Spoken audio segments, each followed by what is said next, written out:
ओम नमो भगवते वासुदेवाय। ओम नमो भगवते ओम नमो भगवते वासुदेवाय।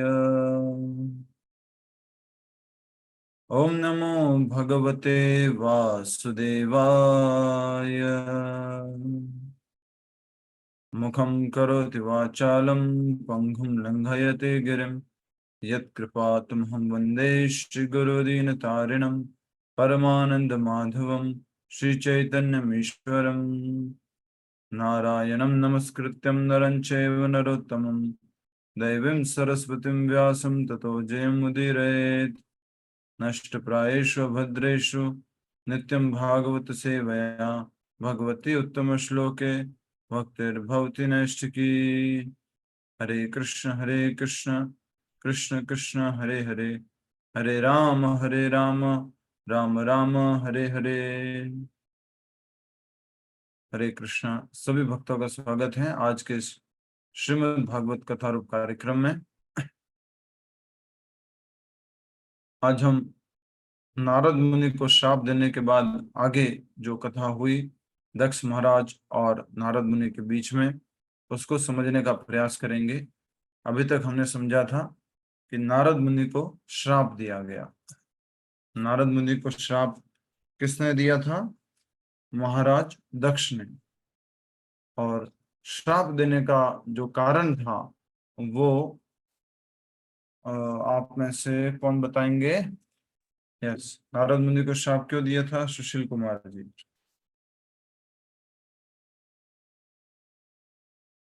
प्रभु उन्होंने उनके पहले 10,000 बच्चों को और बाद में 1,000 बच्चों को, दोनों को भक्ति मार्ग पे लगाया। तो दक्ष ने जिस पर्पज से उनको भेजा था वो नहीं पूरा हुआ, तो वो नाराज हो गए। जी हाँ। तो नारद मुनि द्वारा दक्ष महाराज के बच्चों को भक्ति मार्ग में सीधा लगाने के कारण नारद मुनि की इस क्या कह सकते हैं, स्वयं द्वारा निर्धारित प्लानिंग को लेकर के दक्ष महाराज नाराज हो गए। और एक बार तो लगभग उन्होंने सहन कर लिया, दोबारा जब उनके साथ ऐसा ही हुआ तो उनको बहुत क्रोध आया। और क्रोध में उन्होंने नारद मुनि को बहुत अधिक बुरा भला कहा।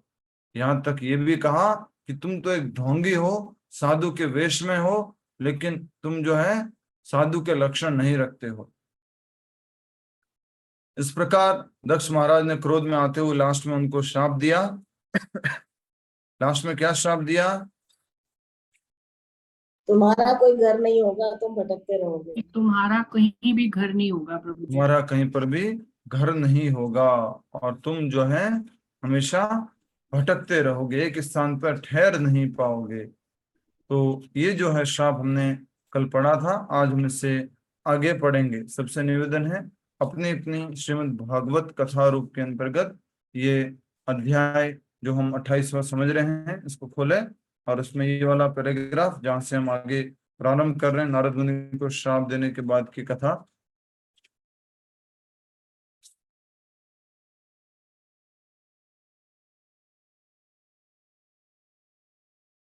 दक्ष के शाप को सुनकर नारद मुनि ने कहा, यहां से शुरू करेंगे, एक थोड़ा सा पैराग्राफ आगे। इससे पीछे नहीं बाबू जी, पहले थे दक्ष के ये तर्क दक्ष के ये तर्क दोषपूर्ण थे। दक्ष के ये तर्क दोषपूर्ण थे। भौतिक संसार के दुखों का स्वयं अनुभव करने के बाद भी आवश्यक नहीं कि व्यक्ति के चित्त में वैराग्य उत्पन्न होगा। एक बहुत बड़ा तर्क दिया था उन्होंने। हमने कल समझा था 3 प्रकार के बुद्धिमान व्यक्ति होते हैं। 3 प्रकार के बुद्धिमान व्यक्ति कौन कौन हो गए? तो सुन के सुधारेंगे। बहुत अच्छा, ये छोटे से माता जी अच्छे से सीख गए हैं कम समय में, पूर्विका माता जी। पहला बुद्धिमान व्यक्ति वो जो सुन के सीख जाता है। दूसरा बुद्धिमान व्यक्ति वो सुन के नहीं सीखता, दूसरे को देख करके सीखता है। और तीसरा बुद्धिमान व्यक्ति वो जो सुन के भी, इशारा करो, नहीं सीखता, देख के भी नहीं सीखता। कैसे सीखता है फिर? जब खुद के ऊपर गुजरती हैं, खुद भुगतता है, तो सुधरता है। और एक चौथे कैटेगरी के भी इंटेलिजेंट होते हैं, उनको क्या कहते हैं? हम नहीं सुधरेंगे। सुनने के बाद भी नहीं सुनते। HNS, हम नहीं सुधरेंगे। हम नहीं सुधरेंगे। कुछ ऐसे लोग हैं जिन्होंने इस ग्रुप को ज्वाइन कर रखा है, इसकी कोई फीस नहीं होती, मेंबरशिप कोई फीस नहीं होती, खूब मजे से इसको ज्वाइन करते हैं इस ग्रुप को। इस ग्रुप का नाम है HNS, हम नहीं सुधरेंगे।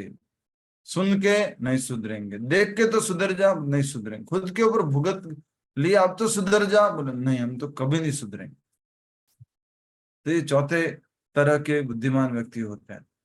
तो भौतिक दुनिया में, खास करके कलयुग में, कौन से intelligent of class of people पाए जाते हैं? फोर्थ नंबर के तीसरे और चौथे। ज्यादातर कौन से पाए जाते हैं? तीसरे। हम कितना भी समझाते हैं कथा के अंदर ना, पर फिर भी क्या कहते हैं मालूम है? प्रभु जी देखो ना, जब तक खुद के ऊपर गुजरते नहीं है ना, तब तब का जो मतलब नहीं, तब वो व्यक्ति जो सीखता है ना, वो अलग तरीके का सीखता है। पर यहाँ पर कह रहे हैं कि दक्ष महाराज का जो ये तर्क था, कि बहुत सुंदर बात लिखी थी हमने और पढ़ी थी, कि एक दिन वह भौतिक सुखों की व्यर्थता को समझ जाए, इसलिए तुम सुख भोगो, भौतिक सुख भोगो, कि एक दिन समझ जाओ ये वेस्ट था यार, फालतू था, ये तो इतना टाइम खराब कर दिया। नारद मुनि ने पहले ही समझा दिया, नहीं नहीं ऐसे नहीं समझाना। कैसे समझाना है? वो खुद भुगतेंगे तब वो सीखेंगे। तो दक्ष महाराज का ये तर्क जो था, उसको कहा गया दोषपूर्ण, क्योंकि कई बार लोग जो हैं खुद भुगतने के बाद भी नहीं सुधरते हैं। यस और नो? क्या जितने भी चोर जेल में जाते हैं, वापस जेल से जब बाहर निकलते हैं, उसके बाद वो चोरी करना पूरी तरह से छोड़ देते हैं क्या? नहीं। सारे जेल में गए हुए कैदी एकदम से परफेक्ट बढ़िया बन के आ जाते हैं बाहर? नहीं होता। इसलिए हमने पढ़ा था, अगर याद होगा तो आपने, टेढ़ी की टेढ़ी, समझ गए आप? हाँ, कुत्ते की पूंछ टेढ़ी की पूंछ। हाँ, कुत्ते की पूंछ जो है टेढ़ी की टेढ़ी रहती है। तो दक्ष के ये तर्क दोषपूर्ण थे। भौतिक संसार के दुखों का स्वयं अनुभव करने के बाद भी आवश्यक नहीं कि व्यक्ति के चित्त में वैराग्य उत्पन्न हो। अगर ये बात सत्य होती कि भौतिक जगत के दुखों को भोगने के बाद व्यक्ति को वैराग्य उत्पन्न हो जाता, तो आज सारे बुड्ढों के हाथ में माला होती, टीवी का रिमोट या मोबाइल या आईपैड नहीं होता, या दारू का ग्लास नहीं होता सारे बुड्ढों के हाथ में। आजकल क्या क्या आ गया है सब इन बुढ़ों के हाथ में। तो दक्ष महाराज का ये तर्क क्या है बोलो? व्यर्थ है। एग्री करते हो आप? क्या सारे बूढ़े माला कर रहे हैं अभी, कि अब तो पूरा जीवन का अनुभव हो गया, वैराग्य उत्पन्न हो गया जी, घर परिवार अब क्या करना, छोड़ो ना वृंदावन चलो। वो डायलॉग है ना फेमस, चल छोड़ो घर बार चलो हरिद्वार।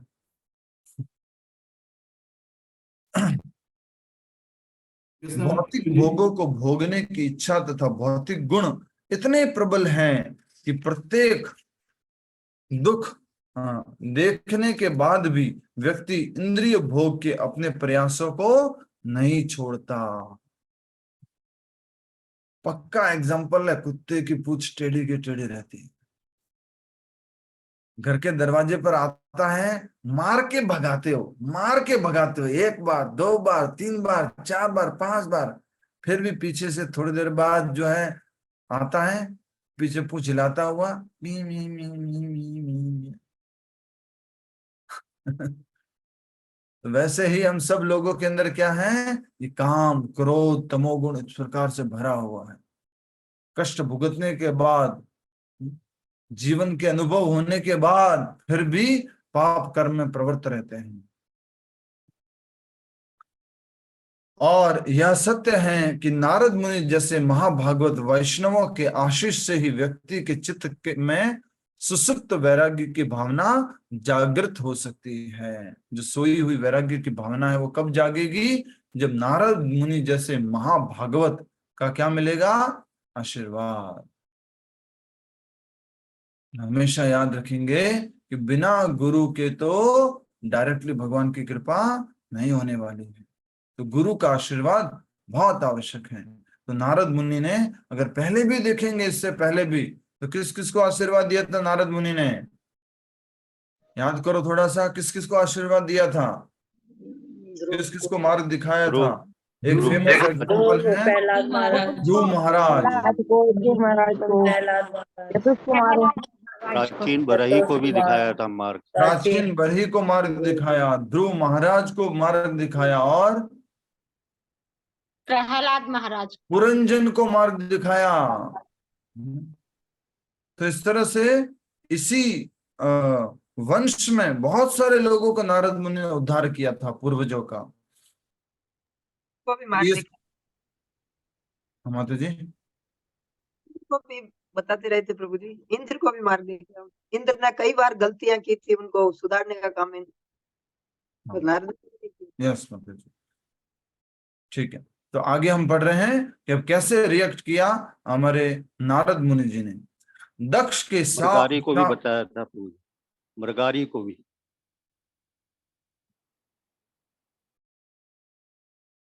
अभी कथा में आ गया मृगारी, अभी जो तो हमने जो पहले पढ़ा उसमें, या मृगारी किसी वंश में आते हैं, हमने जो इसमें से पढ़ा है इसमें से अभी तक की बात हो रही है। दक्ष के शाप को सुनकर नारद मुनि ने कहा, तद बाढ़म, ऐसा ही हो।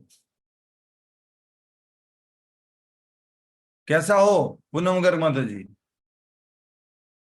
पूनम गर्ग माता जी, कहीं स्थिर घर पूनम नहीं, गर्ग माता जी नाम है आपका? नहीं। यस, पूनम गर्ग माता जी। प्रभु आपने क्या पूछा? मेरा नेट नहीं आ रहा, आज बहुत प्रॉब्लम कर रहा है। आपने क्या पूछा प्रभु? सुन नहीं पाया। आपके इंटरनेट को किसने श्राप दिया, ये प्रश्न पूछा था। पता नहीं प्रभु किसने दिया है। 2-3 है तो क्लास हो ठीक रहा है, कोई बात नहीं। तो ये प्रश्न पूछा था कि नारद मुनि ने ऐसा क्यों कहा, ऐसा ही हो? किसको कहा ऐसा ही हो?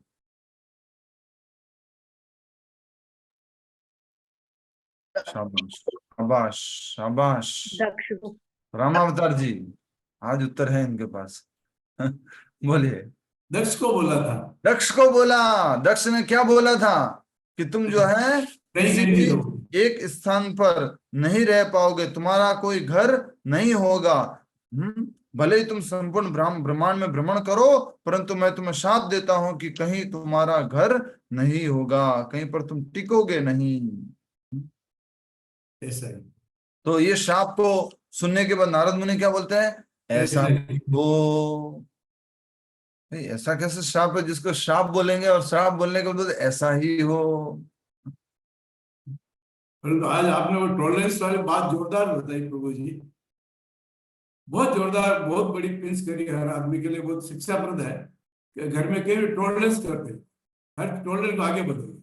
बहुत बड़ी बात करी, मेरे मन में बहुत अच्छा लगा, बहुत आनंद। उस वीडियो में से आप कह रहे हैं ना, जो वीडियो हाँ, भेजा? वीडियो में से आपके ठीक। वो नॉर्वे से कोई व्यक्ति थे, वो इंटरव्यू लेना चाह रहे थे, तो उसमें से उन्होंने बोला। मैं एकदम आश्चर्य में पड़ गया, कहाँ से मैंने टॉलरेंस बताया आपसे, फिर याद आया मुझे। इंटरव्यू बहुत तगड़ा था। ठीक है। तो नारद मुनि ने जो है, जैसे ही वो श्राप सुना तो कहा ऐसा ही हो।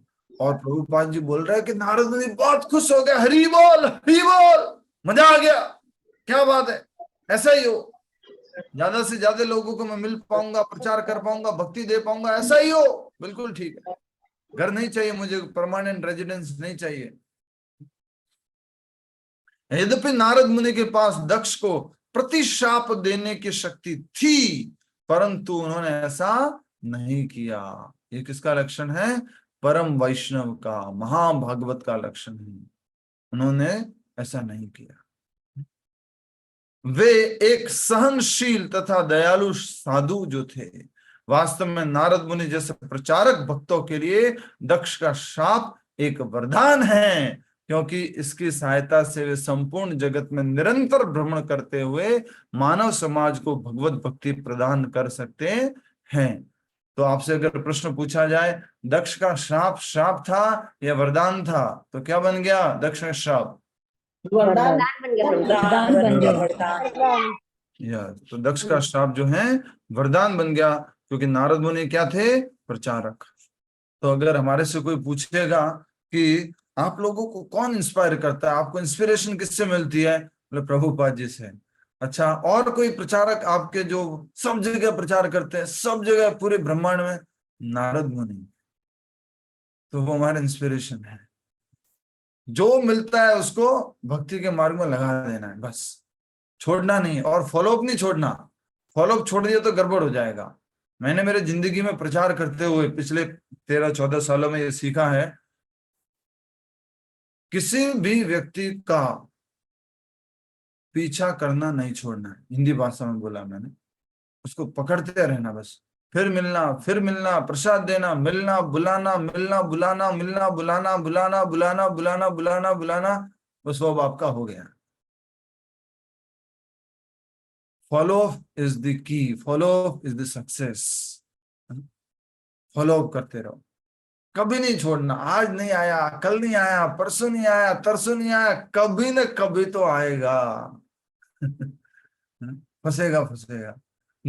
साधारण भाषा में बोले तो भगवान के जाल में फंसेगा, जो सही जाल है। माया के जाल में फंसे हुए, माया के जाल में फंसे हुए आदमी को कौन लेके जाता है? यम पाशबद्धम, यम लेके जाते हैं। और भगवान के जाल में फंस गए तो एकदम पीसफुल जिंदगी है। सुंदर सा कल एक फोटोग्राफ आया था कि एक तरफ भयानक नरसिंहदेव है, पूरा क्रोधित, हाथों को ऐसे चीर रहे, हाथों से उस हिरण्यकश्यपु को उसके आंतड़े बाहर निकाल रहे, पहन रहे, इतना क्रोध है, बहुत क्रोध है। और दूसरी तरफ वही नरसिंह भगवान, वही नर और सिंह, आधा नर और सिंह, प्रहलाद को गोदी में लिए हुए हैं, गले से लगाए हुए हैं। प्रहलाद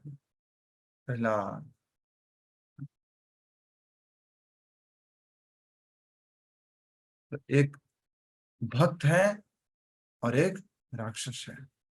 तो भक्त के लिए भगवान एक माँ के जैसे, एक प्रेमी के जैसे व्यवहार करते हैं, और एक राक्षस के लिए किसके जैसे? काल, भयानक मृत्यु, उसके रूप में व्यवहार करते हैं। हमने एक वीडियो के माध्यम से संदेश दिया था, आपको याद होगा तो, कि जब भक्त को मृत्यु आती है तो वो किसके बराबर है? राजेंद्र प्रसाद जी उदाहरण दिया गया है, वो किसके बराबर है? भक्त को मृत्यु आती है तो भक्त कैसे महसूस करता है? याद करो, उदाहरण दिया गया है। मुंह में पकड़ने वाला कोई जीव किसको पकड़ता है? अब याद आ गया होगा। बिल्ली चूहा को पकड़ती है। अरे वाह, हरि बोल। तो जब बिल्ली चूहे को पकड़ती है अपने मुंह में, तो अरे भाई गया, अब बचने के चांस नहीं है। लेकिन वही बिल्ली जब किसको पकड़ती है? उन्हीं दांतों में, अपने ही छोटे से बच्चे को, उन्हीं दांतों में, सेम दांतों में, बच्चा कैसा फील करता है? अरे बस अब मुझे कोई नहीं मार सकता, एकदम कंप्लीट प्रोटेक्शन, फुल एकदम।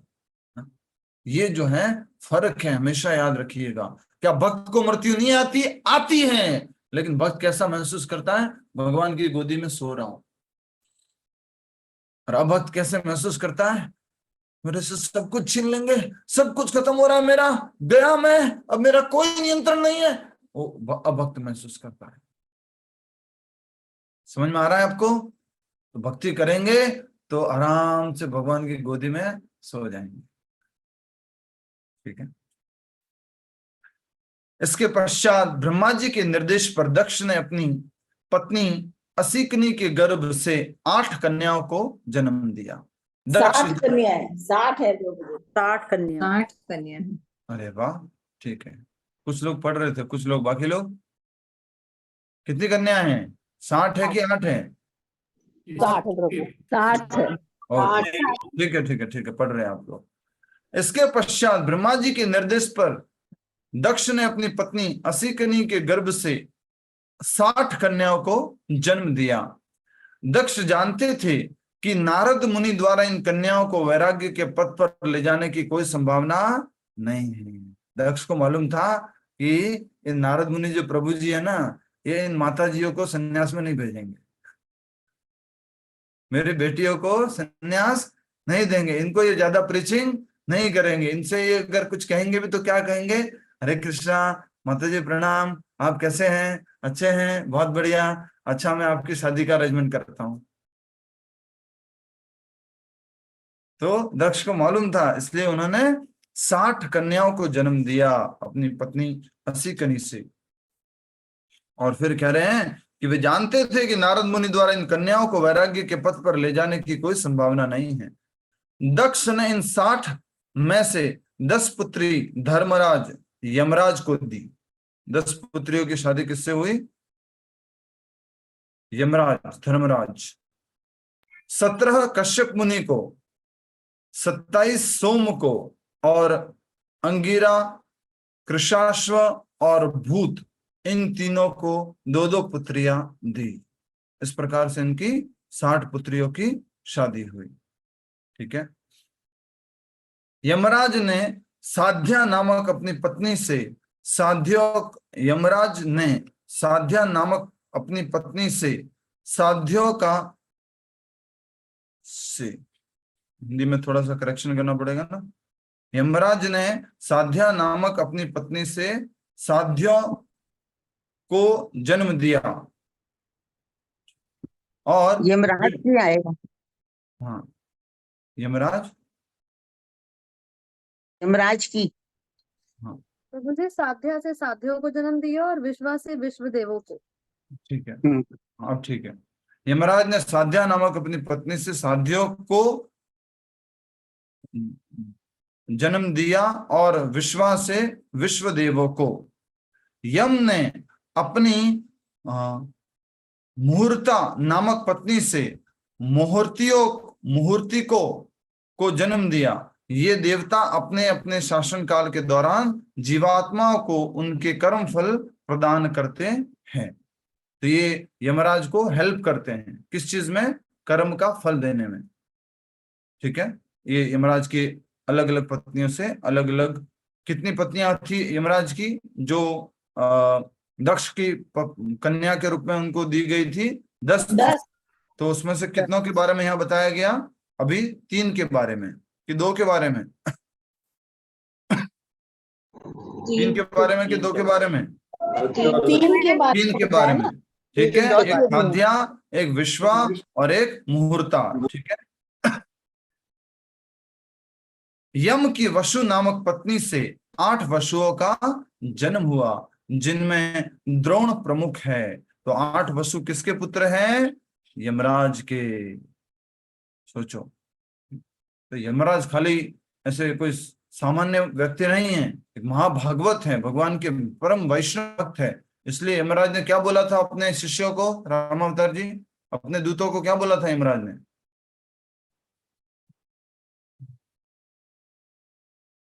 माइक अनम्यूट करके बोलिए, क्या बोला था अपने दूतों को यमराज ने?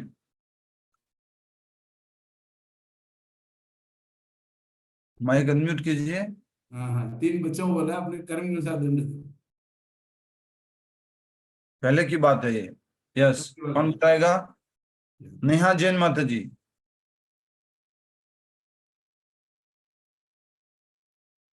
उन्होंने बोला था कि भगवान के द्वारा किया गया जो भी न्याय है वो सबसे ज्यादा ठीक है, मतलब ऐसे।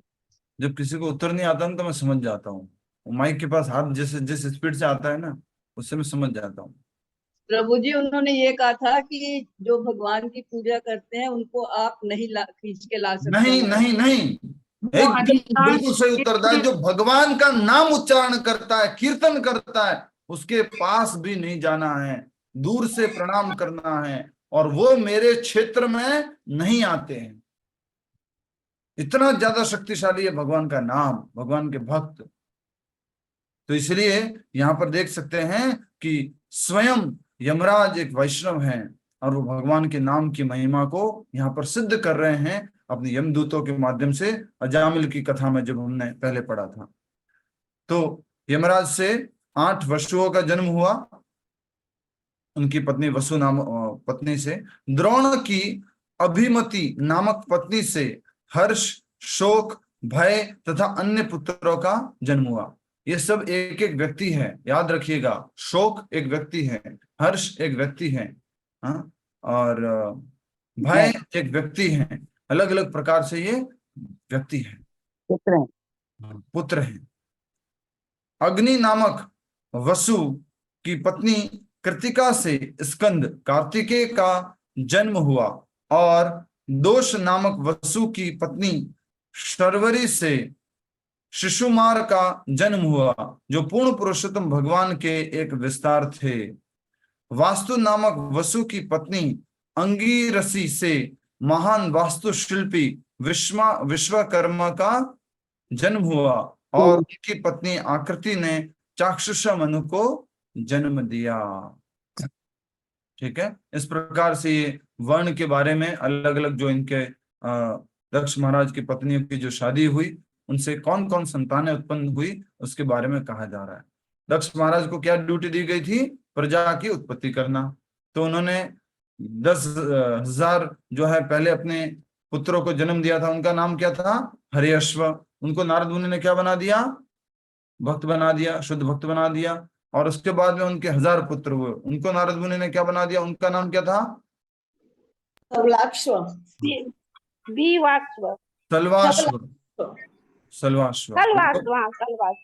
ठीक है, उनको भी नारद मुनि ने भक्त बना दिया। फिर जो 60 पुत्रियां हुई, उनको नारद मुनि भक्त नहीं बना पा रहे थे। भक्त तो बना सकते थे लेकिन सन्यास नहीं दे सकते थे।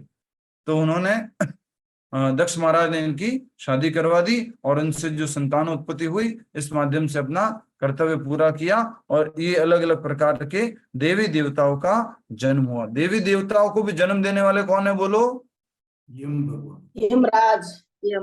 यमराज तो ठीक है, थोड़ा यमराज हो गए। उससे ऊपर जाएंगे तो भगवान दक्ष महाराज। सोचो, प्रजापति, बहुत पावरफुल पोजीशन होती है ये, बहुत पावरफुल। इसीलिए तो इसी दक्ष को बड़ा घमंड रहता था, हैं? ये भभूत लगाने वाला, गले में सांप पहनने वाला, शमशान भूमि में रहने वाला, यक्ष राक्षसों के साथ में रहने वाला, ये कभी सही से साफ सफाई से नहीं रहने वाला, मेरे आने पर उठ नहीं रहा है, ये मेरे को सम्मान नहीं दे रहा है। किसके बारे में बात की जा रही है? राजा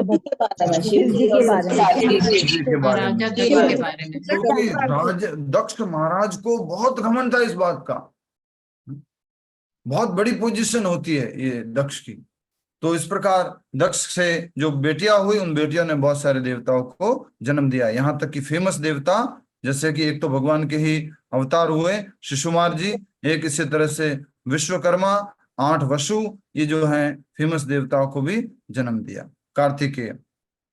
भूत की पत्नी स्वरूपा ने 11 रुद्रों को जन्म दिया और उनकी दूसरी पत्नी ने रुद्र के भूत पिशाच जैसे संगियों को जन्म दिया। भूत की पत्नी स्वरूपा ने, ठीक है, किसको जन्म दिया? 11 रुद्रों को। तो रुद्रों को जन्म देने वाली स्वरूपा। 11 और भूत कौन है यहाँ पर? मुझे भी मालूम नहीं कि भूत कौन है। ठीक है, किसी को मालूम है तो मदद कर सकते हैं। भूत जिनकी पत्नी ऋषि थे, भूत मुनि थे। 11 है ना? उसका मतलब भूत पिशाच होते वही होते हैं। शंकर जी के भूत एक मुनि थे। बस हरे कृष्णा। कोई एक और अलग बात कर रहा है, कोई कुछ कर रहा है। ठीक है, भूत मुनि होंगे, कुछ होंगे। तो भूत मुनि से जो है उनकी शादी हुई स्वरूपा से, उनसे 11 रुद्र जन्म हुए। और उनकी दूसरी पत्नी ने रुद्र के भूत पिशाच जैसे संगियों को जन्म दिया। अंगिरा की पत्नी सती से अथर्वगिरस वेद का जन्म हुआ। कश्यप की पत्नी पतंगी ने विभिन्न प्रकार के पक्षियों को तथा एक अन्य पत्नी यामिनी ने टिड्डियों को जन्म दिया। अब देखो, जन्म कौन दे रहा है? पुरुष के जानवर है, स्त्री मतलब मनुष्य योनि में है ना। मनुष्य योनि में वो माता किसको जन्म दे रही है? देखिए, जंतु का, जीव जंतु एक तो जन्म दिया कि एक तो वेद को जन्म दिया, अंगिरा की पत्नी ने वेद को जन्म दिया, और भूत पिशाचों को जन्म दिया, रुद्रों को जन्म दिया, और कश्यप की पत्नी पतंगिनी ने विभिन्न प्रकार के पक्षियों को। तो पक्षियों का जन्म किससे हुआ? पतंगी से, जो कि ये कौन थी? देवता थी, देवी थी। पत्नी, कश्यप की पत्नी।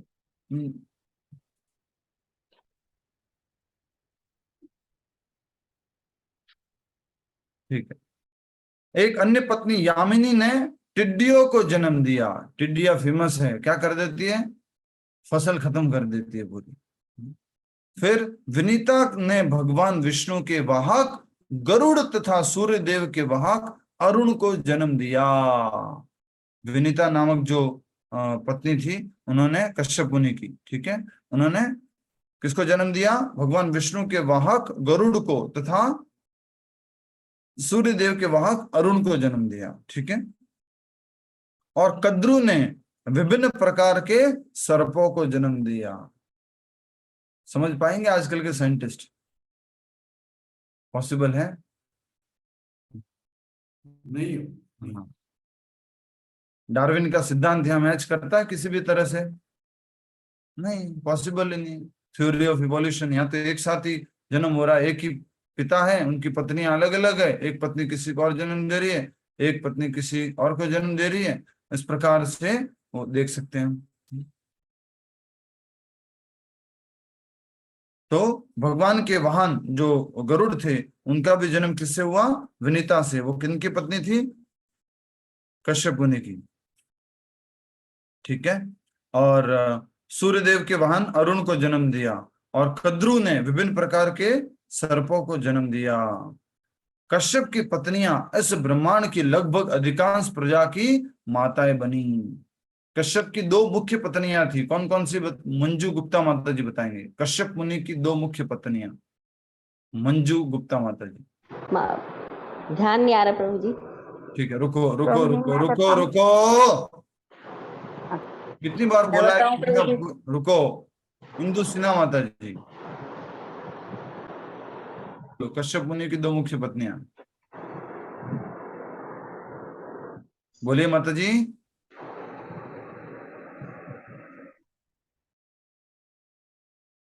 यह संगीता मुलेवा माता जी। देते हाँ, दीप्ति और दीप्ति और अदिति, ये दो मुख्य पत्नियां थी। दीति से किसका जन्म हुआ था? याद रखना, ये दीति से दैत्य और अदिति से आदित्य। दीति से दैत्य और अदिति से आदित्य।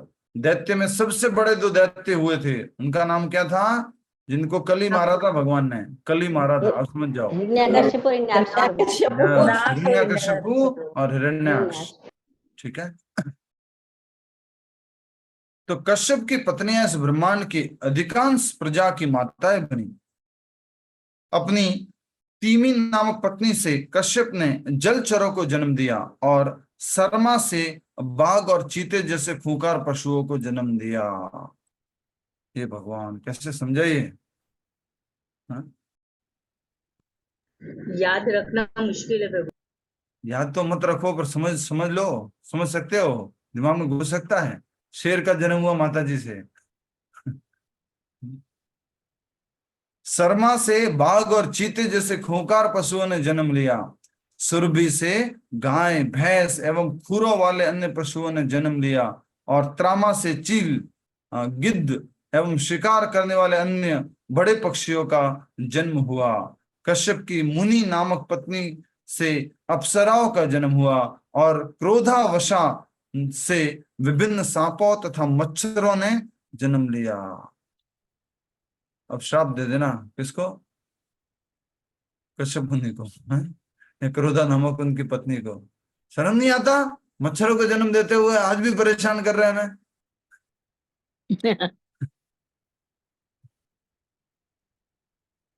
शैतानी आत्मा। क्या नाम है माता जी आपका, जिन्होंने बोला शैतानी आत्मा? माता जी क्या नाम है आपका? हरे कृष्णा। आईफोन नाम से ज्वाइन किया अभिलाष में, आपने बोला माइक अनम्यूट करके बोलिए। अरे मैं कोई यमराज हूं क्या, आप इतना डर रहे हो? नाम बताने में दिक्कत क्यों हो रही है? ठीक है। कश्यप की अरिष्टा नामक पत्नी ने गंधर्वों को जन्म दिया और घोड़े जैसे पशुओं ने काष्ठा के गर्भ से जन्म दिया। दनु ने 61 पुत्रों को जन्म दिया, जिनमें से 11 प्रमुख हैं। एक लाइन रह गई, एक लाइन रह गई। 18 प्रमुख है, 18। Okay okay okay. इला के गर्भ से विविध वृक्षों तथा लताओं ने जन्म लिया। इस सारों को जन्म देने वाले कौन हैं? क्योंकि शुरुआत हो रही है ना सृष्टि की, तो सृष्टि की शुरुआत में प्रजापति हैं, उनकी बेटियां थी, उन बेटियों की शादी किससे करवाई गई थी? इन ऋषि मुनियों से आदि से करवाई गई थी। उनसे जो संतानें हुई वो किसमें मदद कर रही है? प्रजा को आगे बढ़ाने में, अलग अलग प्रकार के जीवों को शरीर प्रदान करने में, जिससे कि वो धीरे धीरे आगे प्रगति करे, अगले शरीर में जाए, अगले शरीर में जाए, अपनी सजा भुगत करके फिर जो है मनुष्य योनि में आकर के मोक्ष प्राप्त कर ले। ठीक है। इला के गर्भ से विविध वृक्षों तथा लताओं ने जन्म लिया और राक्षसों तथा शैतानी आत्माओं ने सूरसा के गर्भ से जन्म लिया। कश्यप की अरिष्टा नामक पत्नी ने गंधर्वों को जन्म दिया और घोड़े जैसे पशुओं ने काष्ठा के गर्भ से जन्म लिया। दनु ने 61 पुत्रों को जन्म दिया, जिनमें से 18 प्रमुख हैं, जैसे शंबर, अरिष्ट, हयग्रीव, वर्षपर्वा, ध्रुमकेश, विरूपाक्ष और विप्रचित्ति। वृषपर्वा की पुत्री शर्मिष्ठा का विवाह नहुस के पुत्र ययाति से हुआ था। यहाँ से कथा थोड़ी और आगे बढ़ने वाली है, तो यहाँ थोड़ा सा ध्यान दे दीजिएगा। ठीक है। ये वृषपर्वा किसकी पुत्री थी? बोलो, वृषपर्वा किसकी पुत्री है? कश्यप ऋषि। किसकी पुत्री है? दनु। दनु दनु दनु दनु हाँ, दनु के 61 दनु ने 61 पुत्रों को जन्म दिया, जिनमें से 18 प्रमुख हैं, जिससे शंबर, अरिष्ट, हयग्रीव और वर्षपर्वा। ठीक है। तो वर्षपर्वा की पुत्री कौन हुई? शर्मिष्ठा। और शर्मिष्ठा का विवाह हुआ नहुस के पुत्र ययाति से। यहाँ थोड़ा सा याद रखना। ठीक है। शर्मिष्ठा, बाकी जो नाम याद नहीं हुए कोई बात नहीं। शर्मिष्ठा की शादी किससे हुई? नहुस के बेटे ययाति से। शर्मिष्ठा की शादी किससे हुई? ममता पटेल माता जी, ममता पटेल माता जी। नहुष के बेटे ययाति से हुआ। माता जी नहुष ठीक के है। पुत्र ययाति से। हाँ अब ठीक है। सॉरी। नहुस के दनु कौन बेटे है? दनु। ययाति से। यस रामावतार जी। दनु कौन है प्रभु जी? दनु मैं समझा। हाँ, दनु ये जो है एक आध जो क्या कहते हैं कश्यप मुनि से जो पुत्र हुए वो हैं, उनमें से और उनमें से फिर आगे उनके जो शादी हुई, उन्होंने जो पुत्रों को जन्म दिया, उसमें एक थे वर्षपर्वा, और वर्षपर्वा की जो पुत्री है शर्मिष्ठा, उसका अंशुमान जी। दनु उनकी पत्नी हुई ना कश्यप मुनि की। 17 से शादी हुई थी ना उनकी। 17। यस आप ठीक कह रहे हैं। यस। ठीक है ठीक है। दनु जो है ये कश्यप मुनि की पत्नी है। दनु ने 61 पुत्रों को जन्म दिया। ठीक है। दनु कश्यप मुनि की पत्नी हो गई। ठीक है। और दक्ष महाराज की बेटी हो गई। माता जी कश्यप मुनि वही है ना, दीति और अदिति के पति? यस माता जी ठीक है। तो ये वर्षपर्वा की पुत्री शर्मिष्ठा का विवाह नहुष के पुत्र ययाति से हुआ। दनु ने एक पुत्र वैश्वानर की दनु के एक पुत्र वैश्वानर की 4 सुंदर पुत्रियां थी। ठीक है। दनु के एक पुत्र वैश्वानर की 4 सुंदर पुत्रियां थी। उपदावनी, हयशीरा, पुलोमा और कालका। उपदावनी का विवाह हिरण्याक्ष से हुआ। हिरण्याक्ष कौन सा?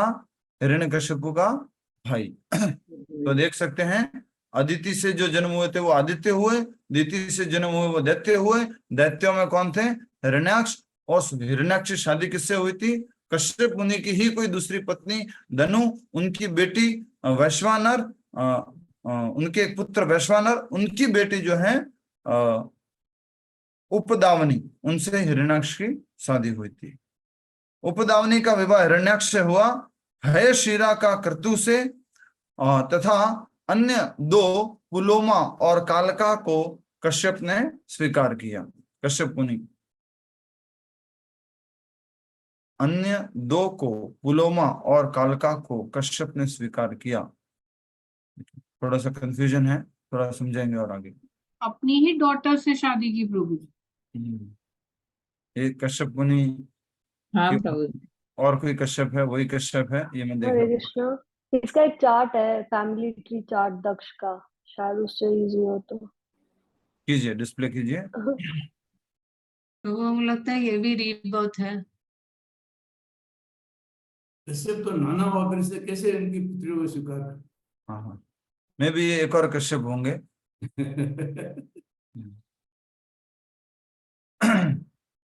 तो हमने कहां तक पढ़ लिया इसमें?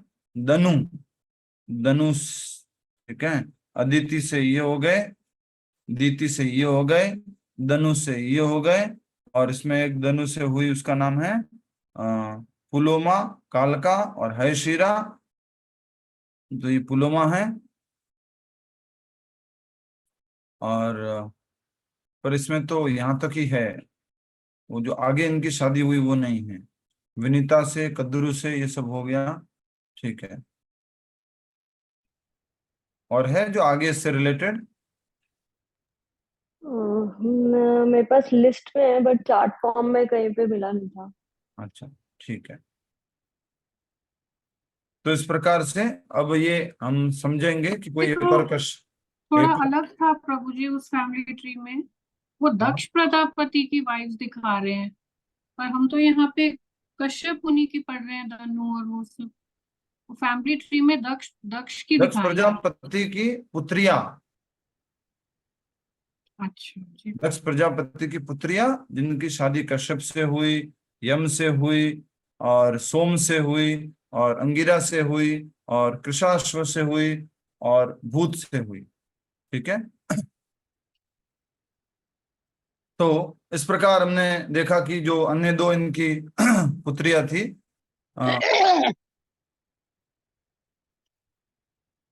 चंचल दुबे माता जी, माइक बंद कर देंगे। हाँ माता जी। प्रभु जी, इसमें लिखा है कि श्री ब्रह्मा जी के अनुनय बिना करने पर प्रजापति कश्यप ने वैश्वानर की अन्य दो कन्या पुलोमा और कालका के साथ विवाह कर लिया। किसने? प्रजापति कश्यप ने। प्रजापति कश्यप। कहाँ पढ़ रहे हैं आप?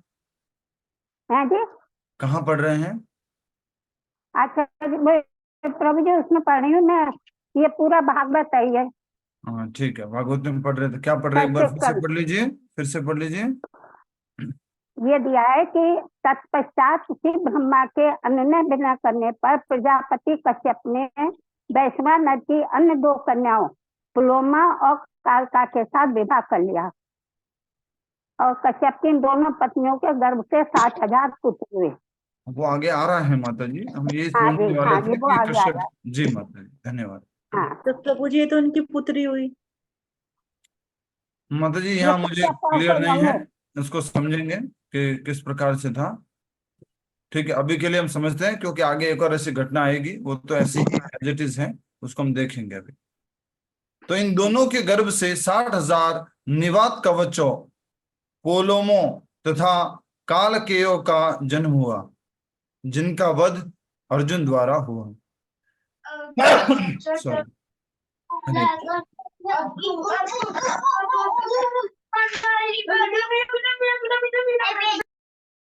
ग्रैंड डॉटर हुई प्रभु जी, ग्रैंड डॉटर हुई। ग्रैंड डॉटर तो हुई इनकी, बट यहाँ ये पर है जो आगे का भी चार्ट है। हम्म, हरे कृष्ण। हरे कृष्णा।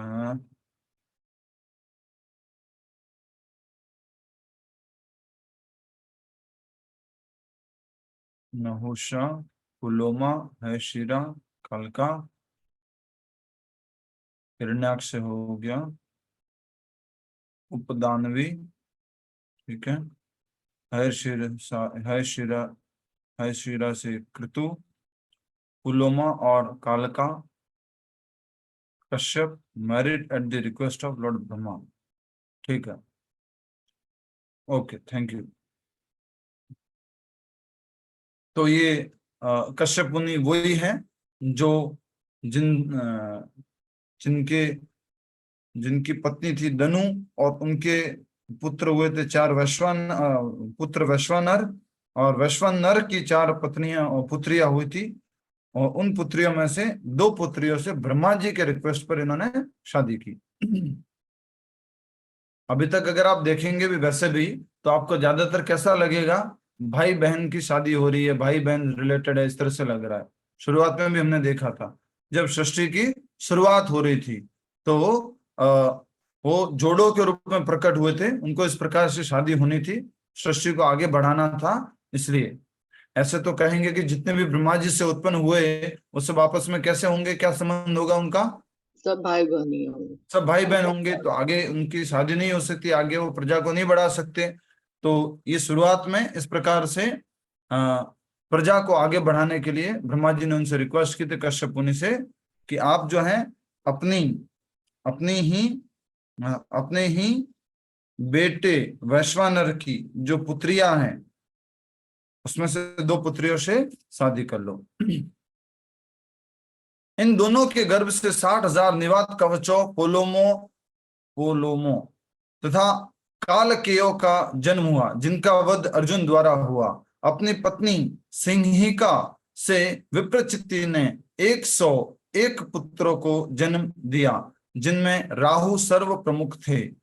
अन्य 100 पुत्र केतु के नाम से प्रसिद्ध हुए। अन्य 100 पुत्र केतु के नाम से प्रसिद्ध हुए। अदिति के 12 पुत्रों के नाम इस प्रकार हैं: विवस्वान, अर्यमा, पूषा, त्वष्टा, सविता, भग, धाता, विधाता, वरुण, मित्र, शत्रु और उरुक्रम। विवस्वान की पत्नी संज्ञा ने श्राद्धदेव मनु तथा एक जुड़वा भाई बहन यमराज और यमुना नदी को जन्म दिया।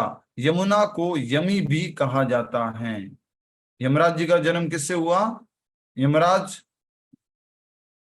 विवस्वान की पत्नी संज्ञा ने श्राद्धदेव मनु तथा एक जुड़वा भाई बहन यमराज और यमुना नदी को जन्म दिया, यम और यमी को। पृथ्वी पर एक घोड़ी के रूप में भ्रमण करते हुए यमी ने अश्विनी कुमारों को जन्म दिया। यमी कौन? यमुना मैया। यमुना मैया के बच्चे कौन हुए? अश्विनी कुमार। विवस्वान की दूसरी पत्नी छाया, आप कैसे कौन कोई यमुनोत्री गए हुए? यमुनोत्री, तो यमुनोत्री में ये कथा बताते हैं, अगर आपको याद होगा तो। सूर्य देव की 2 पत्नियां हैं, एक संज्ञा और एक छाया। तो संज्ञा से जब उनकी शादी हुई थी तो उनसे यम और यमी पैदा हुए थे। ठीक है, तो वहां पर आपको यमुना मैया जो है वो है, और कौन है? यमराज हैं, यम और यमी। और हम जब भाई दूज के दिन यमुना मैया में स्नान करते तो क्या कहा जाता है कि इसी भाई दूज के दिन यमुना मैया को मिलने के लिए यमराज जी आए थे, और यमराज जी प्रसन्न हो गए थे यमुना मैया की सेवा से। तो यमराज जी ने बोला था कि बहन कुछ आशीर्वाद मांगो। तो बहन ने क्या कहा?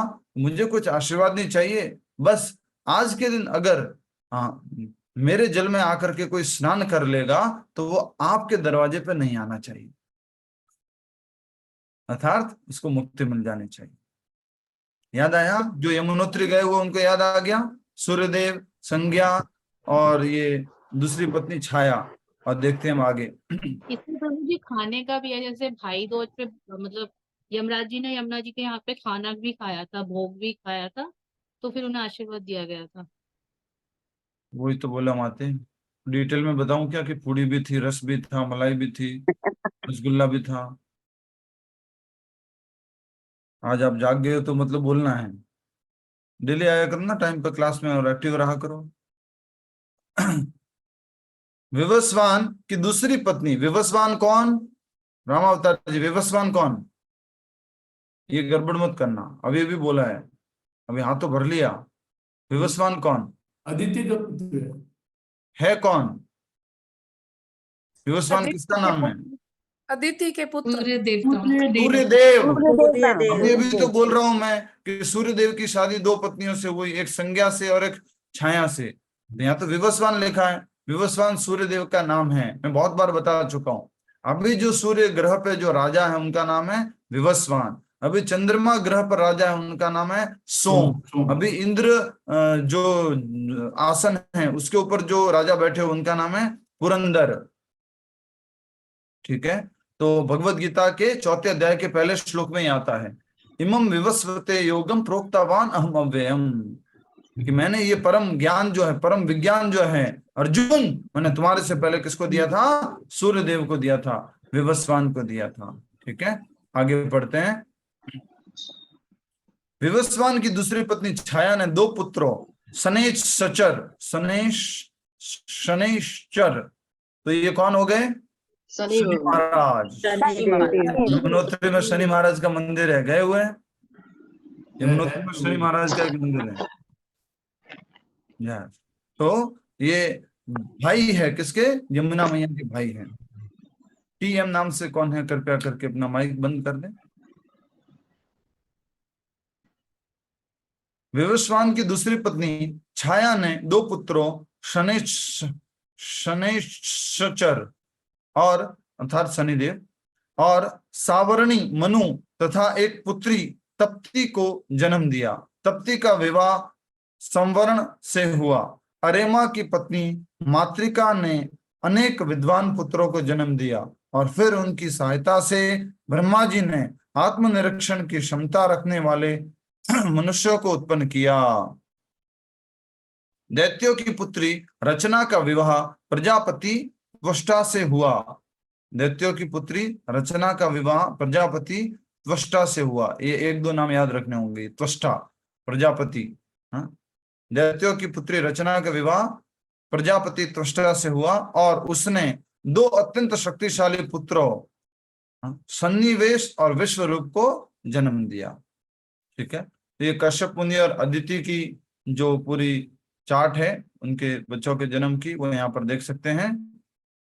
12 आदित्यों को जन्म दिया और 12 आदित्यों में हम आगे देखेंगे तो विवस्वान ने संज्ञा से और छाया से इनको जन्म दिया और अरेमा जो थे उन्होंने मातृका से शादी की, तो बहुत सारे विद्वान लोगों को जन्म दिया। पूषा ने जो है उनके कोई पुत्र नहीं हुए। पूषा के दांत टूटे हुए हैं क्योंकि ऐसा लिखा जा रहा है शिव जी पर वो हंसे थे। वही जो फिर बाद में जो शिव जी के साथ में संगी गण थे उन्होंने दांत तोड़ दिए थे। त्वष्टा की शादी रचना से हुई और जो कि दैत्यों की पुत्री थी और उनसे जो जन्म हुआ उनका नाम है सन्निवेश और विश्वरूप। ठीक है, तो इस प्रकार से हमने ये इस वंश के बारे में पढ़ा, दक्ष महाराज के इस वंश के बारे में। आगे हम और समझेंगे इसको अच्छे से। कल वृत्रासुर की कथा शुरू होने वाली है और ये वृत्रासुर नाम असुर है लेकिन एक ये बहुत बड़े भक्त हैं। कैसे भक्त है ये, कैसे होता है संभव, इसको हम कल से समझना शुरू करेंगे। बहुत आनंद आने वाला है। आज हमें भागवत के माध्यम से थोड़ा कंफ्यूजन भी हुआ है और थोड़ा क्लैरिटी भी हुआ है कि जितने भी जीव आए इस जगत में वो ब्रह्मा जी के ही संतानों के थ्रू आए हैं। ऐसा नहीं कि सांपों के पिता सांप, सांपों के पिता सांप, सांपों के पिता सांप, सांपों के पिता सांप, सांपों के पिता सांप और फिर सांप एक बड़े पिता है, उनसे फिर जो है बच्चे आए। नहीं, वो पहला सांप भी कहाँ से पैदा हुआ? ब्रह्मा जी के किसी न किसी संतान से। कोई मच्छर, कोई गरुड़, कोई आपके हाथी, घोड़े, जो भी पेड़ पौधे, पशु पक्षी, सब का जन्म ब्रह्मा जी की संतान से हुआ। इसलिए ब्रह्मा जी को क्या कहा जाता है? सृष्टि का कर्ता, सृष्टिकर्ता, सृष्टि को आगे बढ़ाने वाले। स्वयं ब्रह्मा जी भी क्या कहा जाते हैं? प्रजापति। और शुरुआत के जितने भी लोग हैं ब्रह्मा जी के, शुरुआत के सप्तऋषि ले लो, शिवजी भी ले लो, दक्ष महाराज भी ले लो, सबको क्या कहा जाएगा? प्रजापति। ठीक है, सब मनुष्य के द्वारा ही आए हैं तो बस ठीक है, बढ़िया है। राम जी क्या बढ़िया है। माइक बंद कर दीजिए ना। ठीक है, तो ये सब ब्रह्मा जी के वंशजों के अंतर्गत हैं। इसको हम एक बार और अच्छे से समझेंगे। बट मैं आपसे निवेदन करूंगा पर्सनली कि दक्ष महाराज की जो अलग अलग 60 पुत्रियां थी, तो एक तरफ आप अलग से लिख सकते हैं कि 60 पुत्रियों में से 10 की शादी जो है धर्मराज यमराज से हुई, और उसमें से 17 की शादी जो है कश्यप मुनि से हुई, और 27 जो है उन सोम से हुई, और अंगिरा, कृशाश्व और भूत से 2-2 पुत्रियों की शादी हुई। तो इस प्रकार से आप थोड़ा सा समझिएगा। नाम याद करने के लिए जस्ट कुछ सारे याद नहीं कर पाओ, कोई बात नहीं, 2 इंपॉर्टेंट नाम हो गए। कभी जाओ यमुनोत्री में जाओ और कभी कोई पूछे कि यमुना मैया किसकी बेटी है, मालूम है आपको? आप इस्कॉन वाले हो? बोले हाँ। भागवत पढ़ी है? बोले हाँ। बताओ यमुना मैया किसकी बेटी है? पढ़ा तो था लेकिन याद नहीं है जी। किसकी बेटी है? सूर्य देव की, सूर्य पुत्री है। उनका नाम क्या था? विवस्वान। ठीक है, शनि देव भी उनके ही भाई है यमुना मैया के, बट वो उनकी दूसरी माँ के बेटे हैं। उसका नाम था छाया। ठीक है, आप यमुनोत्री जाओगे तो ऊपर तो ये यमुना मैया भी हैं और शनिदेव भी मिलते हैं। शनिदेव जी नीचे हैं और वहां पे विराजमान किए हुए हैं, और क्या कहते हैं यमराज जी और यमुना मैया तो वहां पर है। दूसरा जो हमें याद रखना था वो ये था कि ये जो शर्मिष्ठा थी उसकी शादी किससे हुई? ययाति से। शर्मिष्ठा की शादी ययाति से हुई। ये थोड़ा आगे आएगा, इसलिए इसको हम थोड़ा सा ध्यान में रखेंगे। ठीक है, और एक पॉइंट उसमें आया था, हरे कृष्णा प्रभु जी, कि जो रुद्र है वो 10 मिलियन रुद्र थे, जो भागवत के अंदर लिखा 6.6.17। अच्छा, 10 मिलियन रुद्र थे, उसमें से 11 प्रिंसिपल रुद्र थे। पर पोस्ट में बाद में लिखते हैं कि 11 हैं वो विश्वनाथ चक्रवर्ती ठाकुर महाराज। तो रुद्र बहुत सारे हुए हैं, और कहा जा रहा है भागवत में लिखा हुआ, बोले अनेकों अनेक 1 करोड़ रुद्र हुए, और उसमें से जो 11 रुद्र हैं वो मुख्य रूप से हैं। ठीक है, तो ये थोड़ा सा याद रखिएगा कि अदिति के पुत्र कौन कौन हुए। अदिति के पुत्र कौन हुए? विवस्वान, अरेमा, पूषा, त्वष्टा, सविता, भग, धाता, विधाता, वरुण, मित्र, शत्रु और उरुक्रम। ठीक है, यहीं पर समाप्त करते हैं, माला जप कर लेते हैं। किसी का कोई प्रश्न हो तो पूछ सकते हैं। और जो अजामिल की कथा है पुनः पुनः श्रवण करते रहें, उसको बार बार श्रवण करें, याद रखें भगवान नाम की महिमा को। और मुझे दो प्रश्न है। हाँ, एक तो ये जो सती हुई है, दक्ष की पुत्री थी सती, उनका तो कोई जिक्र ही नहीं है इसमें। जिनकी शिवजी से शादी हुई थी उनका कोई जिक्र नहीं है।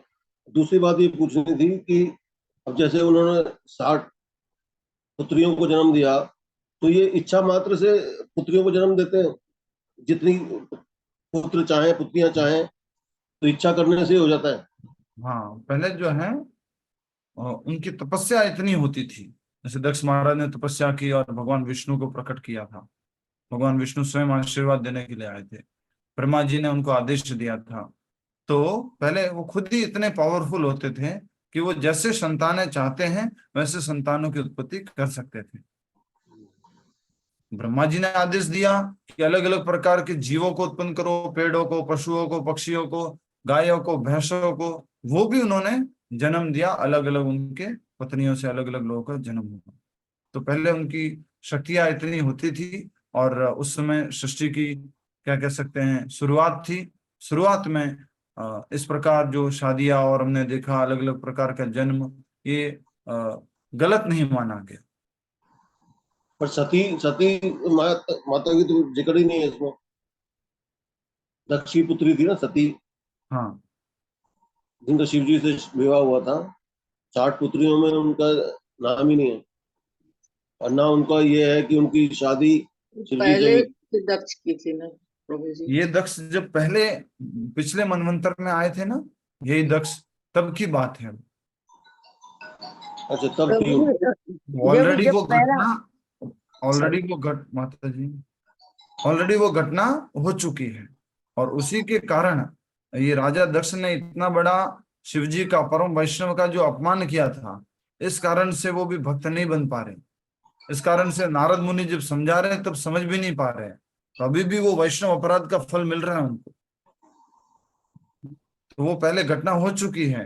पहले जो प्रजापति दक्ष थे और उनकी बेटी सती थी, उनकी शादी जो हुई थी शिवजी से, और फिर बाद में सती माता जिद करके आई थी और उन्होंने फिर अपने शरीर को वहां त्याग दिया था। ये घटना हो चुकी है ऑलरेडी। अब सती माता पुनर्जन्म लेती है पार्वती के रूप में, और फिर आगे जो है शिवजी से शादी होती है।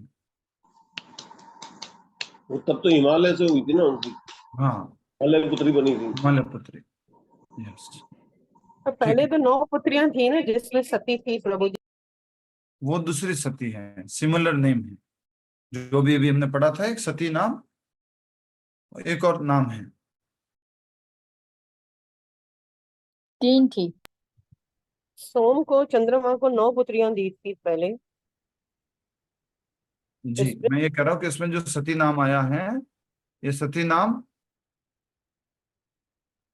एक और नाम है। वो सती नहीं है जिनकी शादी शिवजी से हुई थी। सरस्वती देवी। फिर इनको तो बकरे का मुंह मिला, फिर दक्ष को जब ये वो जन्म पूरा हो गया, फिर दोबारा से जन्म लिया। कैसे हुआ वो भी हमने समझा अभी अभी। कैसे जन्म हुआ था राजा दक्ष का? यस, इससे पहले कौन थे? राजा दक्ष से पहले कौन थे इनके वंशज, पूर्व वंशज? यस, प्रभु जी ब्रह्मा जी के अंगूठे से हुआ था। राजा दक्ष जो सबसे पहले मनवंतर में जो यज्ञ स्वयंभू मनवंतर है, जब ब्रह्मा जी ने के अंगूठे से दक्ष प्रजापति पैदा हुए थे, और उसी समय उनकी वो जो पुत्रियां थी, जो पहले जो पुत्रियां थी उनके बारे में जो बताया जा रहा है, वो पहले मनवंतर का था। यज्ञ स्वयंभू मनवंतर का के दक्ष थे वो। और फिर उन्होंने शिव जी के प्रति जब अपराध किया था, तो उसके कारण उनको श्राप मिला था, और उनको फिर उन्होंने 5वें मनवंतर में उन्होंने घोर तपस्या करी, और 6ठे मनवंतर तो चाक्षुष मनवंतर है, उसमें शिव जी की कृपा से पुनः उनको जो है वो मारीशा के गर्भ से प्रचेताओं के मतलब पुत्र के रूप में जो है उनका जन्म हुआ। वही पूछ रहा था मैं। ये दक्ष महाराज जो हैं मारीशा के पुत्र हैं। और मारीशा कौन थी? जिसको एक अप्सरा छोड़ के गई थी। और मारीशा का पालन पोषण किसने किया था? चंद्रमा ने। और मारीशा को किससे शादी करनी पड़ी थी? प्रचेताओं से। तो इस प्रकार से प्रचेताओं के पुत्र के रूप में आगे ये दक्ष महाराज हुए। ठीक है, हरे कृष्णा। वो प्रजापति दक्ष कौन थे? शुरुआत में, और थोड़ा शुरुआत में थे। और वो किसके पुत्र थे? ब्रह्मा जी के। ब्रह्मा जी के। ब्राह्मण परिवार से थे। अंगूठे से जन्म हुआ था उनका। यस, ठीक है, बहुत बढ़िया, अच्छा बताया मतलब। दक्ष 2। हाँ, दक्ष 2। और थोड़ा सा अपने भाषा में बोलना हो तो सेम दक्ष 2। ओके, हरे कृष्णा। हमें मुख्य मुख्य बातों में जो मुख्य शिक्षा है उनकी तरफ अच्छे से ध्यान देना है कि नारद मुनि कैसे रिएक्ट नहीं किए। नारद मुनि ने लास्ट में सोचा कि जिस बात में विश्वास करते हैं कि खुद के ऊपर भुगत करके सीखना है, तो शायद ये ऐसे ही सीखेंगे। मैं समझाने की कोशिश कर रहा हूँ, नहीं सीख रहे। मैंने इनके पूर्वजों को भी सिखाया था, मेरी इच्छा इनको भी भक्ति मार्ग सिखा देता हूँ, पर ये तो नहीं सीख रहे। उन्होंने पहले तो उनके बेटों को सिखाया, फिर उन्होंने सोचा इनको खुद को सिखाता हूँ, पर ये सीखना नहीं चाहते थे क्योंकि बहुत क्रोधित थे। शुरू करते हैं। हरे कृष्णा प्रभु जी। एक चीज मैं बहुत सोचती हूँ, बहुत कुछ दिनों से थोड़ी परेशान हो रही हूँ, क्योंकि अभी बचपन से लेकर अभी तक अभ्यास किया, हमारे माता पिता ने भी कहा और हमारे मन में भी आया कि भगवान का स्मरण करना है, सिर्फ भगवान के धाम को जाने की कोशिश करनी है कि भगवान अपने चरणों में हमें स्थान दें। और दूसरी तरफ ये इतना लंबा चौड़ा इतिहास की ये जो आज भी हम पढ़ रहे हैं, वे फलाने प्रजापति और उसके 60 कन्याएं, 10 पुत्र, फलाना, तो हम मार्ग भटक जाएंगे, भगवान को तो भूल ही जाएंगे इसी चक्कर में। हम भगवान को भूलना नहीं चाहते हैं। मैं इससे बहुत परेशान हूँ, मैं क्या करूँ? तो ये अच्छा प्रश्न है आपका। सबसे पहले तो ये समझ सकते हैं कि जिनको ये भागवत सुनाई गई थी, जिनका नाम है परीक्षित महाराज, और अगर सीधा सीधा समझे तो इसको सुनने के बाद परीक्षित महाराज भगवान के धाम चले गए थे। तो ऐसा नहीं है कि हमें इनके नाम याद करने हैं, ये सब 60 कौन कौन पुत्रियां थी, उनकी शादी किस किस से हुई, ये पर्पस यहाँ पर ये नहीं बताया जा रहा है। अल्टीमेटली बार बार देखेंगे तो ये बताया जाएगा कि भक्ति मार्ग सर्वश्रेष्ठ है, हमें भगवान की भक्ति करनी है, नाम संकीर्तन करना है, जप करना है। अभी आगे भी आएगा, वृत्रासुर इतना बड़ा राक्षस असुर प्रवृत्ति का व्यक्ति था, फिर भी भगवान का बहुत बड़ा भक्त था, वो भी हम आगे समझेंगे। प्रहलाद महाराज की कथा आने वाली है, असुर कुल में जन्म लिए लेकिन भगवान के भक्त थे। तो इस प्रकार ये भागवत में जो वर्णन आ रहे हैं और जो डिटेल है, ऐसा नहीं है कि हमें पूरी तरह से याद करना है, भगवान को भूल करके 16 माला जो है इनकी करनी है, कश्यप कश्यप, अदिति अदिति, अरेमा, सोम सोम, वरुण वरुण, नहीं, ये नहीं है। हमें हरे कृष्ण महामंत्र का ही जप करना है और अच्छे से जप करना है और उसको स्मरण करना है। ये भागवत में ये सारा बताया जा रहा है कि भगवान की सृष्टि जो है, एक एक सृष्टि का एक एक डिटेल अवेलेबल है। कैसे सृष्टि हुई, कैसे प्रजा की उत्पत्ति हुई, कैसे जीव आए, ये सबको देखने के बाद हमें किसको, भगवान को अप्रिशिएट करना है कि भगवान ये सब भी आपके ही थ्रू हुआ है, आपकी ही इच्छा से हुआ है। आपने ब्रह्मा जी को ये कार्य दिया, ब्रह्मा जी ने आगे प्रजापतियों को कार्य दिया, और ये प्रजापतियों की शादी हुई, प्रजापतियों ने आगे जो अलग अलग पुत्रियों पुत्रों को जन्म दिया, आगे इस प्रकार से सृष्टि हुई। आपने इस प्रकार से पेड़ पौधों को भी बना दिया, आपने इस प्रकार से अलग अलग जीव जंतुओं को बना दिया। अल्टीमेटली किसका ग्लोरिफिकेशन आना है? भगवान का गुणगान आना है, उनका स्मरण आना है कि भगवान ये आपकी माया बहुत पावरफुल है, इतना लिखा हुआ है, ये तो समझ में कैसे आएगा। बस आप समझ में आ गए हो कि आप सर्वशक्तिमान हो, आप ही से सब कुछ इस जगत में चल रहा है। हाँ, इस प्रकार जो हम भाव रखेंगे हम आसानी से समझ सकते हैं। और बिल्कुल भी आपकी उम्र है इसलिए हम निवेदन करेंगे कि ऐसा कुछ चिंता नहीं करना है, अरे ये क्या हो गया, हाँ इसकी 60 पुत्रियां और ये और वो, नहीं नहीं, बिल्कुल चिंता न करें। आप हरे कृष्ण महामंत्र का अच्छे से जप करें, ठीक है। धन्यवाद। ये थ्योरी कैसे एक्सेप्ट करें कि पशु पक्षियों को भी इंसान ने ही जन्म दिया? अगर किसी को हम बताना चाहें तो वो कैसे विश्वास करेंगे? ओनली भक्त लोग समझ सकते हैं, बाकी लोग नहीं समझ सकते। ओनली भक्त लोग समझ सकते हैं, या जिनको भगवान में विश्वास है वो समझ सकते हैं, वो भक्ति हो गए। सोचो कि सृष्टि में कोई नहीं था, सबसे पहले कौन थे? ब्रह्मा जी। अब पशु पक्षी आने तो कहाँ से आएंगे भाई? नहीं, कहीं से उड़ के आ गए होंगे, नहीं, कोई जीव है ही नहीं, कोई शरीर है ही नहीं, अवेलेबल ही नहीं। वो शरीरों को उत्पत्ति करेगा कौन? ब्रह्मा जी। ब्रह्मा जी की उत्पत्ति कहाँ से हुई? अरे यार ये कैसे पॉसिबल है यार, ये क्या बात कर दी यार, कमल से आदमी पैदा हो गया। ब्रह्मा जी कैसे प्रकट हुए? कमल से, नाभि से। ब्रह्मा जी का जन्म ही जो हमारे दिमाग में सेट नहीं बैठता है। बिना स्त्री के विष्णु जी ने एक पुत्र को जन्म दे दिया, ब्रह्मा जी को, वो भी अपनी नाभि से। लोग बहुत इंटरप्रिटेशन करते हैं ये सब, आपस में बहुत इसका भी गलत इंटरप्रिटेशन करते, बहुत अपराध वाला, मैंने 1-2 बार सुना था, बहुत गलत इंटरप्रिटेशन देते। प्रभु जी जो आध्यात्मिक नहीं है वही करते हैं। हाँ, तो इसलिए हमें भक्त होना है, भक्ति समझ सकते हैं और भक्ति विश्वास कर सकते हैं। भगवान की शक्ति अचिंत्य है और ये अचिंत्य कार्य भगवान की शक्ति के कारण संभव है।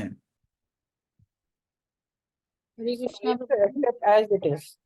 As it. प्रभु जी, जो विवस्वान जी की जो दूसरी पत्नी से जो बच्चे थे, सावर्णी, मनु और पुत्री तप्ती, इनके क्या कार्य थे प्रभु जी? क्योंकि ये मैं पहली बार सुन रही हूँ इनके नाम।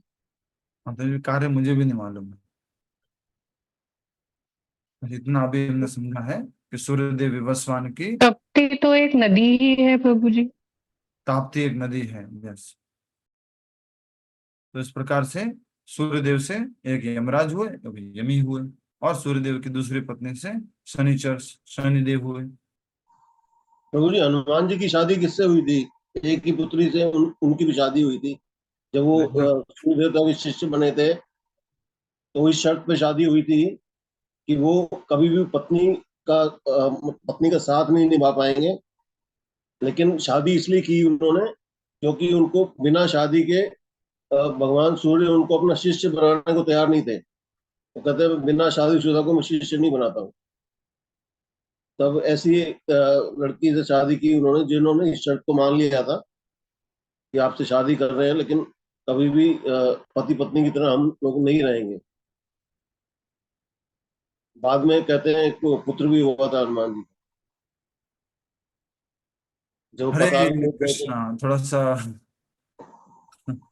क्या कहते हैं, कान में से धुआं निकल जाएगा, मुश्किल है। सब चीजों के उत्तर है, सब कुछ है, लेकिन हम कहाँ तक अभी हम ऊपर ऊपर से पढ़ रहे हैं भागवत, ये थोड़ा सा याद रखिएगा। कुछ लोग बोल सकते हैं कि प्रभु जी क्या कर रहे हैं, समझा ही नहीं रहे, बस चल रहा है। हाँ, उसका कारण यही है कि हम भागवत पढ़ रहे हैं कथा रूप। अभी हम श्लोक, उसका अनुवाद, तात्पर्य नहीं पढ़ रहे, डिटेल में नहीं जा रहे। केवल भगवान के चरण में मन लगाना है, बस हो गया। यस माता जी, बहुत अच्छा, अच्छा बताया आपने। मैं भी शुरू करता हूँ आज से। नमो विष्णुपादाय कृष्ण प्रेष्ठाय